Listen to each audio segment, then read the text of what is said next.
The voice of sharing. Durian ASEAN.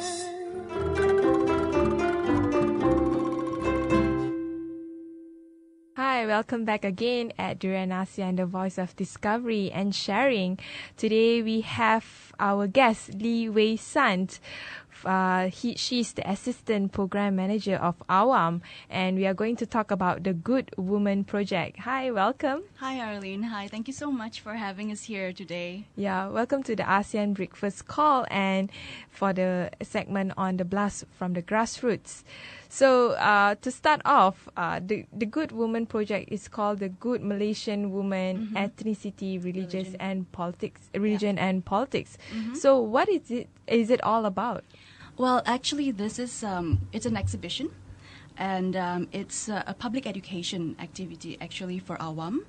And the idea of it, the Good Malaysian Woman, who is this woman? And of course, in the context of Malaysia, ethnicity and religion play a huge part in our lives. It's a huge identity marker, So as women in Malaysia, as Malaysian women, when we talk about, meeting this ideal of being good, there are a lot of influences in how we think about being a good person, or being a good woman in Malaysia. So the idea of this exhibition is to question that, like, what is good?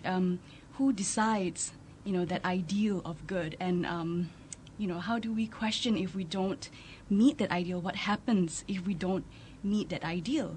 Mm-hmm. Yeah. So it is a way to sort of question the benchmark of what a good Malaysian woman supposed to be, but to go beyond that, like, it is not just that particular benchmark, but there's more to that. Yeah, because the thing is, I think that we do go through life thinking that there's a certain type of ideal that we need to achieve, and the problem sometimes is that we don't have the chance, or we don't have the opportunity to question, what does it actually mean? How does this affect my life, the choices I'm making, the identity that I choose for myself in Malaysia? So we hope that this exhibition will encourage, the public to question that, to think about it, to just discover what that means for themselves. Yeah. So I guess it's, in a way, it is for women to also feel comfortable of who they are. Yeah. I mean, AWAM, the All Women's Action Society, AWAM, where I work, we're a women's organization, a feminist organization, and we work for the rights of all women. And women come in all shapes and sizes, and that's, we believe that you have the right to express yourself in any way that you wish to. And so we protect, for us, we fight for the rights of all women, right? And so this project is about that. And I guess, the thing is, the context in Malaysia is that as a Muslim majority country, we see a lot of politics. Yeah, that's true. Together with how ethnicity and religion is being portrayed in Malaysia. And one of the problems is when we're told we cannot question something, a law, a policy, a program, if it has to do with the divine, if it has to do with religion. And for us, we're not questioning religion. You have the right to profess and to practice your religion. For us, it's what we question is if something affects the right of a woman, or violence is being justified in the name of culture and religion. We are questioning the violation of women's human rights. But what we find is that we're told, well, you cannot question this violation because it's about religion, it's about ethnicity, it's about, it's not within your realm of, like, your expertise. But for us, we're fighting for the rights of all women, right? We can't say, well, we can't fight on this area because it's to do with religion. No, it's not about religion. It's about women's rights. So in the sense that you're trying to sort of create this avenue for women to express themselves, but why art?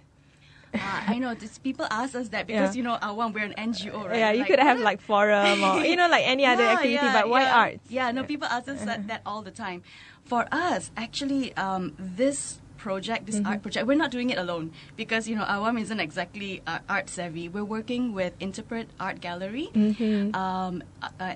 Interpret Art Space, and we started this project with them. We started discussing this project actually in May last year. Wow. And it was only in September that we started doing the work towards this exhibition, and we started talking about this since May because we have been doing study sessions, small group discussions, like this kind of like one-on-one, and AWAM's real like core business is training and public education, so we do a lot of that, Capacity building and all that. But the thing is, trainings and workshops, they're very specific. You get a target audience, you do the training, you do one-on-one, but how do we kind of also engage the general public? How do you take it beyond, like just our existing realm of like trainees and direct workshops and stuff? How do we just bring this up to the general public consciousness, And that's how I guess this art exhibition came about. We really want to, this for us is a strategy that layers upon our existing strategy. So we are doing workshops, we are doing trainings. This exhibition is just like a layer on top of what we're already doing. But is there a reason why you have to put the word good woman? Because it has a different meaning if you don't understand, why you're doing this. And that's precisely it. It's so interesting. Sometimes because we've been distributing, postcards and posters. And when people pick it up, sometimes they're like, good, what does that mean? And that's exactly what we want people to ask. Like, who says that your definition of good is good? Because there's everyone interprets it in different ways, and that's exactly what art also is about, because art allows you to interpret, right? To kind of see what, to engage it through your own personal experience. Yeah. So this Interpret, it is actually an art gallery. Yes, it's co-owned by Charmin Parameswaran. So we're working very closely with them. They're the ones really that have been engaging with the artists. So when we met with Charmin and her partner Sunita, we were talking to them about what we wanted to do, and they in turn had to break it down because as a women's organization, and we use a lot of sometimes jargon and quite like, I think, very long sentences. Like NGOs can. Yeah. And when we started talking to them, they were like, oh my gosh, you cannot say politicization of ethnicity and religion. People just don't understand. You have to break it down. Very bombastic word. Yeah, that's why they're like, what is this? Got 5 syllables, politicization, cannot lie, So, working with them has helped us break down our language, because there's no use us kind of like saying, oh, these are all the problems, and then we like deconstruct it and we're like, these are all the issues and these are all the examples, when we don't know how to really, we have the message, we have the substance, but sometimes we just don't know how to deliver it. So they are, in a sense, they are helping AWAM to create a language of pop culture where everyone can relate to. Yeah, I think it's something that we're very glad this project has helped us really break it down, to not use like words that people just like, ayo, very academic. What's this? So that's how this project came about, because what really are we concerned about? We're concerned at the core of it for AWAM, it's about violence against women. It's about discrimination against women, and it's about how violence and discrimination are being justified in the name of culture, religion, or ethnic backgrounds. But of course, a woman in Malaysia, you're not just a woman. You're a woman of a certain ethnic background. You're not just a woman of a certain religious background. You also are, the career you choose. Perhaps you're a mother. You're a person who lives in, your geographical location. A woman has so many identities, right? It's just that we also know that your ethnicity and religion in Malaysia play a huge part in the choices that you make and the identity you see for yourself. So I guess this is a problem in Malaysia, because we always try. I mean, whenever we see someone who we don't know closely, we always tend to unconsciously stereotype the person based on the person's race and religion. Or she's a Muslim woman, or she's an Indian woman. But there's more to just being from that particular race and religion. And I think this is something really interesting. Yeah. The Good Woman Project. Yeah. And you have 22 artists working on this. Yes, I mean we're so amazed and so honored. Charmin and Sunita, our two curators, they've been so amazing. They started off with, I think, they went out there and they looked for artists that would be interested in creating art that would respond to this theme, you know, because this exhibition, I mean, the theme is very specific. You can't just come up with anything. It has to correspond with the theme of the good Malaysian woman, ethnicity, religion, politics. And it's been really interesting to see some of the pieces that have come up. And in fact, I understand from Charmaine that in fact some of the artists, when she approached them, they are already saying that actually, you know, this has been something I've been thinking at the back of my mind, and I actually created a piece that fit. Wow. You know, yeah, it's pretty amazing. I mean, It's like linking all the different pieces together. Yeah. A lot of the pieces were actually created for the exhibition. Some already were in existence because the artists were thinking about it. So and it's not just painting. There's photography. There's art video. There is what do you call it? Art installation. It's just we have the whole range. Basically. So when is it the Good Moon Project? Or it's already running? No, it opens. So our gallery doors are open this Sunday, 18th of May, until the 25th of May. So only 1 week. So people, please come and visit us. We're at the Black Box in Publica. What can they expect at the gallery itself? I think they can expect to be intrigued. You know, I think they can expect that there will be we hope anyway that there will be pieces that speak to people, that make them go like, question, to question and to think about their identities or how they see the world. We hope But that will.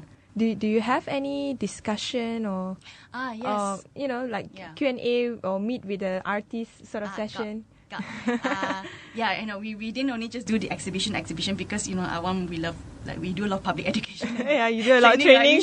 We sure will throw in something. So we're having a workshop. We'll have two parallel activities actually. One is an artist panel. So exactly what you just said, to talk to the artists about their process and to find out what, how they came to the pieces that they created. What were their thought processes? What are they trying to convey through their pieces, right? So that will happen on the 24th of May at Black Box also. It's free and it's open to the public. So please come 3 p.m. 3 p.m. It's a Saturday, so Saturday afternoon, come and chit chat with artists. It'll be fun. Come. So and the other go ahead. And the other is a workshop, but this workshop is more specific. It's much smaller, so we can only take in 30 participants maximum, and it's targeted for women between the ages of 18 to 30, because the idea is to explore what young women think are burning issues for them in Malaysia today, for women anyway, women's issues in Malaysia today. This Saturday? That one will happen on the 22nd of May. And that's a Thursday, and it's at 6 p.m. There's an application process, because we can only take so many people, but we hope, but it's not hard. You just need to write to us and fill in a form and so I can apply it. Yes, please do. Come. It'll be so fun. We'll be engaging with the art, discussing. It'll be very interactive, very fun. So it will be happening the closed door. It's a closed door sort of training for young women. Yeah, it's a workshop, not quite training. It's really for us to also get the mood from young women today. What are the issues they think are important? What should we really be addressing? Because as a public, as an organization that does training and public education, we have to make sure we also plug in to what people are concerned about, so that we address those issues as well. I'm just wondering, like, the Good Woman Project is this something that is rare in Malaysia, like a project? a project or exhibition that totally focus on women, especially young women? Is this something that not really happening a lot? I mean, in terms of the conversation and the exposure and awareness. Well, I know for AWAM, because our core business, as it were, really is training and public education. We focus, and as an NGO, we don't have that much human and funding. Monetary resources. So we tend to focus our trainings, and we tend to focus on youth. We tend to focus also on women because they are our constituent. Yeah. So so that's why we are, as AWAM, we focus on youth, on young women. But as for like the larger scene, there are quite a few projects out there, I believe, that are working with young women, that are working with youths. Well, maybe not so much specifically young women, but with youth. Yeah. Yeah, the reason why I say it is because I realize when it comes to young women, the reason why the stereotypes is there, because most of the time when we try to sort of look for an ideal side of what is it being a Malaysian woman, we would definitely refer to, if it's not our peers, would be with the materials that we read, and mostly it would be beauty magazines or celebrities, So in that sense, even like when it comes to women empowerment, it's always like on the entertainment side, which is more towards like a certain stereotype of how women should be, how women should express themselves. So this is, I don't know, this is to me something interesting, because you are trying to promote diversity within the discourse of women. And and that's what you've just said. It's about, you're getting messages, right? Every day we receive all sorts of messages, and this messaging comes at various levels. At the media is one level, through the things that you read, through laws and policies, and these laws and policies also trickle down to your community, and of course your community, and then your family, your parents, your friends. The kind of messages that we receive every day, it's reinforcing what we believe we should be, right? Yeah. And it's and the thing is, we're not saying that one type of being or is wrong, or we're just saying that, look, there are many types of being out there, and just because a person doesn't fit within the dominant culture, and that's the reality of it. There's always a dominant culture. And people who have the power to reinforce that culture are the ones who, unfortunately, sometimes use, may or may not use violence or other forms of punishments, as it were, or rewards, on the other hand, to reward you if you fit or don't fit within the dominant culture. Like for women today, I think we're much more aware of our freedoms, of even our sexuality, our ability to express ourselves, our identities. But at the same time, I think we are still constrained by what is expected of us. So a woman today, if you are a woman who's married, as opposed to a woman who's single and putting her career ahead of having a family, for example. A woman who is feminine would fit the dominant culture of beauty.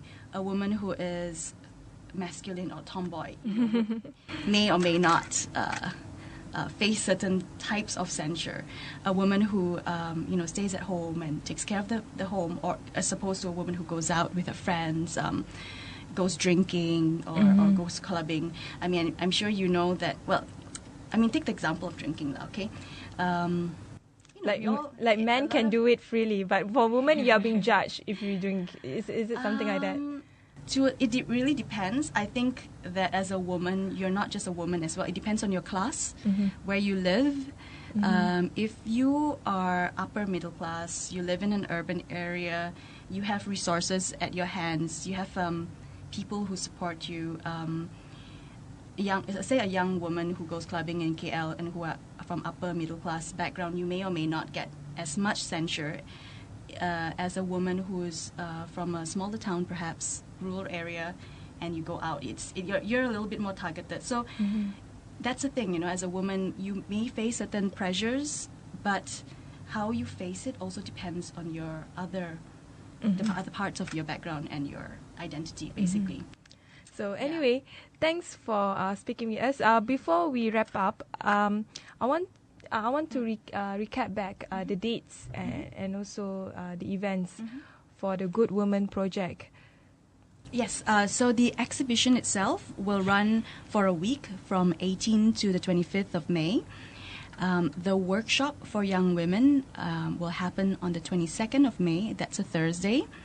And the artist panel will happen on the 24th of May, and that's a Saturday, 3 p.m. If they want to apply for the workshop, they just email AWAM. They can email us at AWAM, let me see, AWAM at awam.org.my. That's easier to say, easier to remember, I think. But I would also encourage people to just go to our Facebook, Facebook at The Good Malaysian Woman, and there is an event, Facebook event on there, and you can just click on it and get the information as to application. Yeah. So anyway, thanks for speaking with us. Thanks so much for having me. Yeah, and thanks again. Hopefully, all the best for your event, the Good Malaysian Woman Project. Yeah, thank you. Thanks.